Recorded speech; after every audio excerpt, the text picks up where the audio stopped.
السلام علیکم ورحمۃ اللہ وبرکاتہ۔ بسم اللہ الرحمن الرحیم۔ عرب باوقت ظہور اسلام، عرب محل وقوع اور قوم سیرت النبی صلی اللہ علیہ وسلم در حقیقت اس پیغام ربانی کے عالمی پرتو اور عبرت جسے رسول صلی اللہ علیہ وسلم نے انسانی جماعت کے سامنے پیش کیا ہے، اور جس کے ذریعے انسانی کو تاریخوں سے نکال کر روشنی میں اور بندوں کی بندگی سے نکال کر خدا کی بندگی میں داخل کر دیا تھا۔ اس سیرت طیبہ کی مکمل صورت گیری ممکن نہیں جب تک اس پیغام ربانی کے نزول سے پہلے کے حالات اور بعد کے حالات کا تقبل نہ کیا جائے۔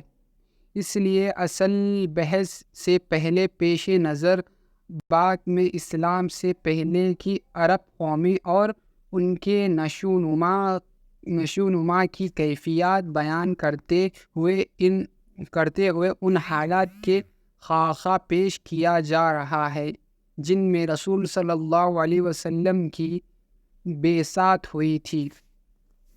عرب کے محل وقوع لفظ عرب کے لغوی معنی ہے صحرا اور بے آب و گیا زمین۔ عہد قدیم سے یہ لفظ جزیرہ نما عرب اور اس میں بسنے والی قوموں پر بولا گیا ہے۔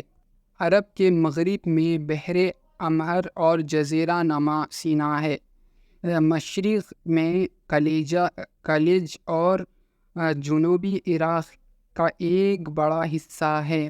جنوب میں بر عرب ہے جو در حقیقت بدر ہند اور پھیلاؤ ہے۔ شمال میں ملک شام اور کسی قدر شمال عراق ہے۔ اس میں سے بعض سرداروں کا اختلاف بھی ہے۔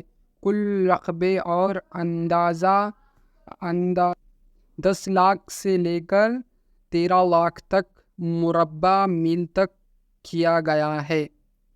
جزیرہ نما عرب طباخی اور جیوگرافی حیثیت سے بڑی اہمیت رکھتا ہے۔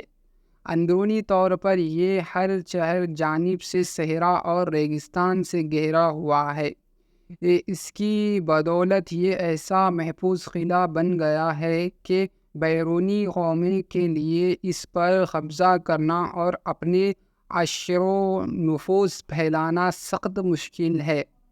یہی وجہ ہے کہ قلب جزیرہ عرب کے باشندے عہد قدیم سے اپنے جملہ معاملات میں مکمل طور پر آزاد و خود مختار نظر آتے ہیں، حالانکہ یہ ایسا دو عظیم تخاتن کے ہمسایہ تھے کہ اگر یہ ٹھوس قدرتی رکاوٹ نہ ہوتی تو ان کے حملے روک لینا باشندگان عرب کے بس کی بات نہ تھی۔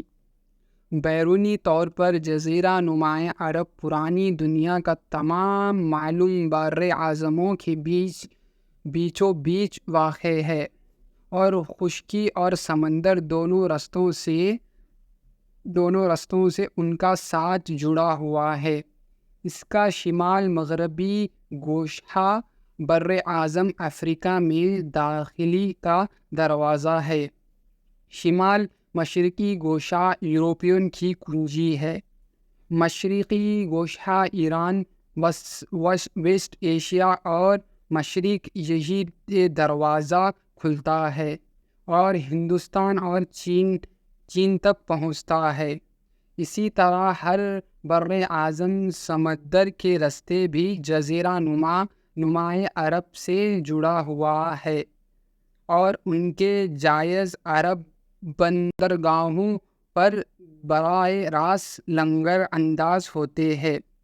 اس جغرافی محل وقوع کی وجہ سے جزیرۃ العرب کے شمال اور جنوبی گوشے مختلف قوموں کی اماجگاہ اور تجارت و ثقافت اور مذاہب کے لین دین کا مرکز رہ چکا ہے۔